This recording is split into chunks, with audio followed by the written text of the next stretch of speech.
أعوذ بالله من الشيطان الرجيم. بسم الله الرحمن الرحيم. وأوفوا الكيل إذا كلتم وزنوا بالقسطاس المستقيم ذلك خير وأحسن تأويلا ولا تقف ما ليس لك به علم إن السمع والبصر والفؤاد كل أولئك كان عنه مسؤولا. 35 نمبر آیات ته سورۃ بنی اسرائیل لسمه سپاره ده. الله تبارک و تعالی د عذاب نه د بچ کېدو اوامر ذکر کول. نیو باغې کې پرون دا ذکر شو چې خپل اولاد د غربت دولګي د ير نه وجل د الله عذابونو له دعوت ورکول دي. دویم نمبر زنا چې دا بد او د بے حیاي لار ده، دا په مخ د زمکه باندې د الله عذابونو له دعوت ورکوي.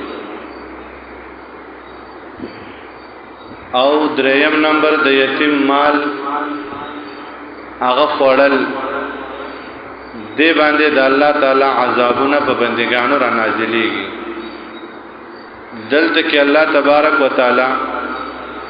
یو بل امر ورونو دا ذکر کوي چې هغه پناه بوتول کې کمې نه کول دي. پناه بوتول کې کمې کول دادا سے قبیح فعل دی چې د الله تعالی عذابونو له دعوت ورکوي. او په دې ګناه باندې مستقل الله د شعیب علیہ السلام قوم هلاک کړه د په عذابونو. پناه بوتول کې به کمې کوو، درانه بیا غستل مسپک په ور کول، دا غوی دا غستل یو شانتی کانی و، د ور کول بل شانتی کانی، ملاوټونه به کول، هر شي د پاره به ځان له تول مقرر کړو. دی امت کې هم دا خوې راغله ده. ورونو څومره مصیبتونه عذابونه چې په مو مسلط دي، دا دې کې اړو شک نشته چې دا نه په د تول د کمی د وجې اسلام کې د ناف او د تول د کمی په وجه باندې سنمونه تعلیمات موتا ترا کېدل شي. قران وی واو فل کایلا او پرور کوي جوک اذا کلتم کلا چې تاسو وزن کوي، کلا چې تاسو جوک کوي پیمانه، او وزنو یا تاسو وزن کوي بالقسطاس المستقیم پتلا برابر باندې. وزن یو شان، قسطاس مستقیم چې د تل ډنډې ځوان یو شانتي، درن او سپک پکې نه. حدیث کې راځي حضرت واصلہ بن اسقع رضی اللہ تعالی عنہ نے روایت ہے، دے فرمائی رسول اللہ صلی اللہ علیہ وسلم فرمایلی دی یو انسان یو عیبدار سیز خرڅ کی او داغه په عیب باندې گاک خبردار نکی، د قیامت په ورځ باندې با دا انسان د الله مخ کې داسې حاضر شي چې الله به ناراضه کړي، او فرشته به په هر طرف نه لعنت دیږي، لعنتی ستانه الله مخ خړي. هر دکاندار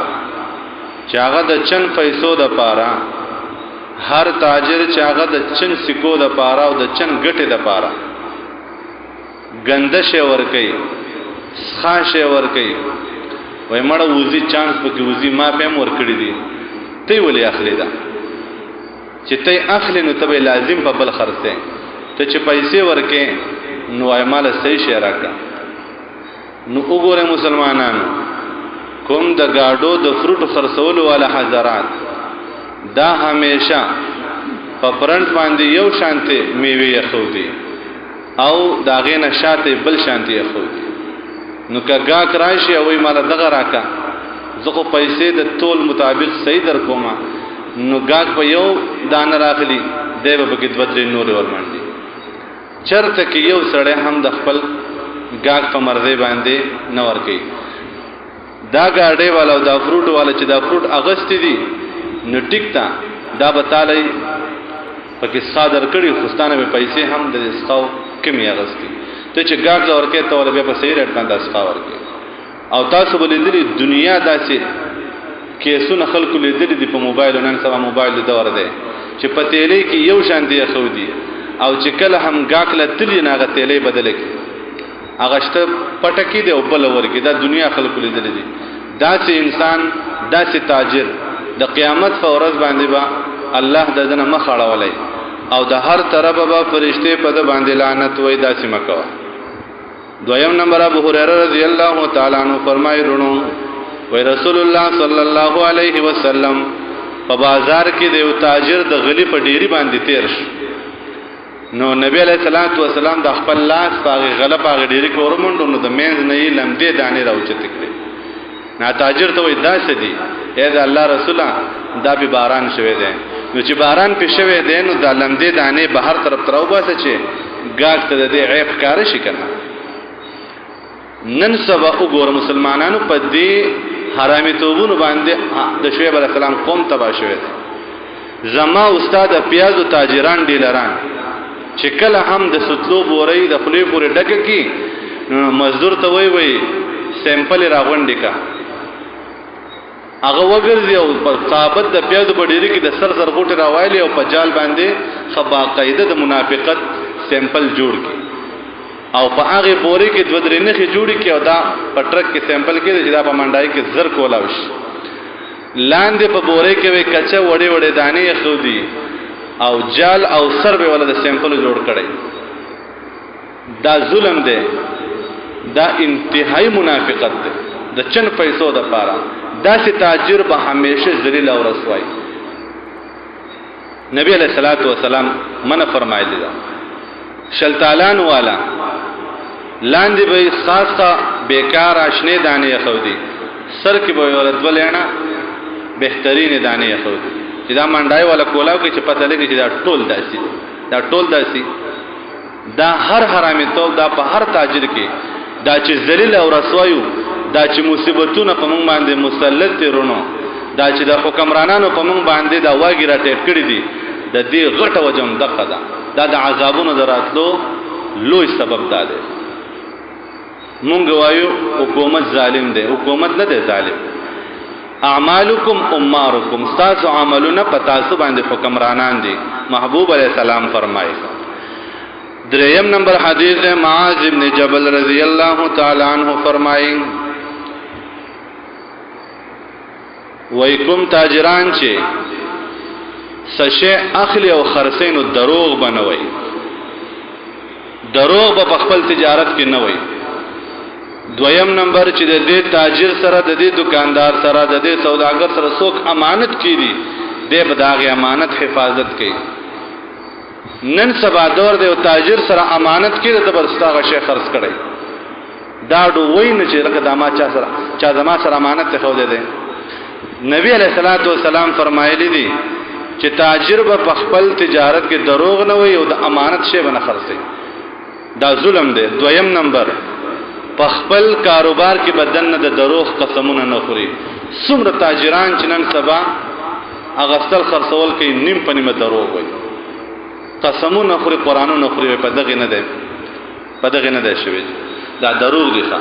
سبا په لسمه اگست دې په 200 خرڅون که ضرورت دی واخلا ضرورت نه زبګ دا یو نیم سل 200 غټم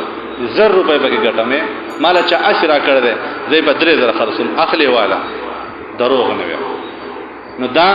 شی هر دکاندار په خپل کاروبار کې دروغ وای ولې زما وستا کاروبارونه ګټه نه کوي غټه وجه دا د مسلمان مونږ د دین احکامات د خپل اندې کړی دي قران وای واو فل کیلا او پرور کوي جو کذا کلتم کلا چتا سجو کوي وزنو او وزن کوي بالقسطاس المستقيم پاغی نیغ تل باندې په برابر تل باندې ذالک خیر دا ډیر غردا واحسن تاویل او خیسته دا پنجام کې نن خو دې ډېرې پیسې وګټلې چې د قیامت په ورځ په اتل زرقام مخکې ته شرمېدلې ولاړې او د الله په ارباو فرشتې په تا لعنت وای نو دا خو د انجام خطرناک دی کنه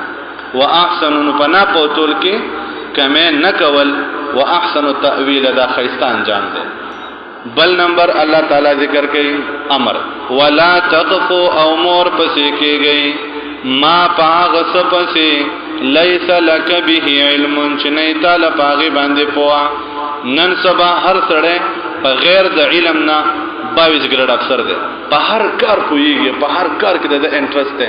قران وی په خبره نه پويږي پاغي مور پسې کېږي د سر در ځان لمه جوړه حدیث کې راځي رسول الله صلی الله علیه وسلم فرمایي یو ان کفا بالمرء کذبا ان يحدث بكل ما سمع د یو سړی د دروژن کېدو د پردا خبره کافی ده چې د هر د اورېدو خبره بل تورسي نن سبا ما اوریدا بل به سر ما تم قسمونه قران به خرمه او دا خبره دي چې د حالانکه دي چې بنئ سني سنای بعد دا ما اوریدا او زم دا خبره دي چې دا حالانکه زما د دروژن کېدو د پردا خبره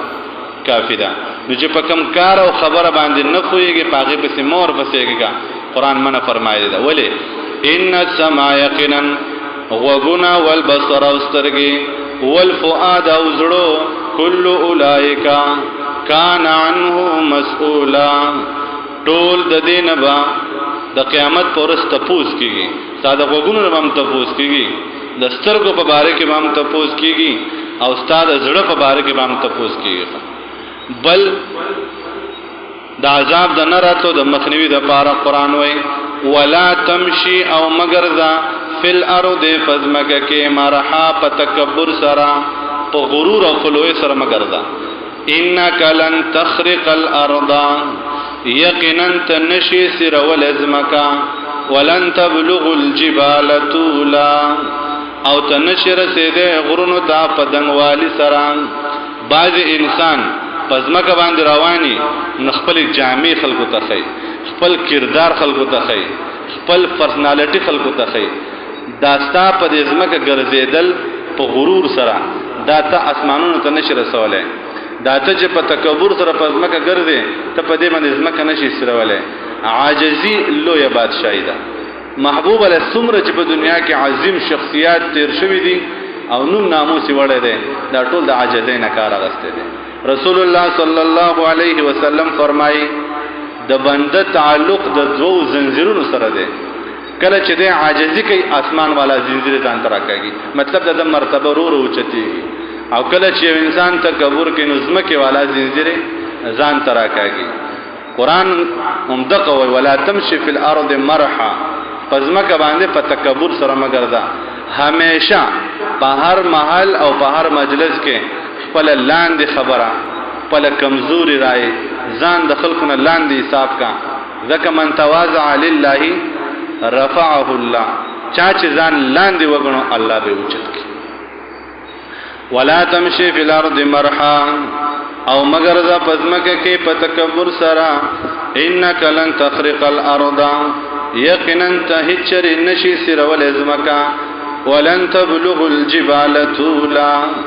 او تنشر سیده غرونو تا پدنگوالی سرا کل ذالک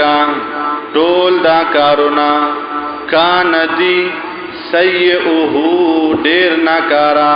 عند ربک استاد رب نزبان دی مکروحا بدگن لیشوی دا کارونا مکروح دی ذالک مما اوحا دا حکمنا دا آغی کتاب ندی چی مونگی وحی کو الیک تاتا مکاستا دا رب دا طرفنا من الحکمت دا پوہی دا خبرنا ولا تجعل مع الله الها آخر او تمگر زواد اللہ ذرا بل حاجت روا فتلقا نتب اغرز ولشی فی جہنم فجہنم کے ملومن ملامتا مدحورا رٹل شوے سبحان ربک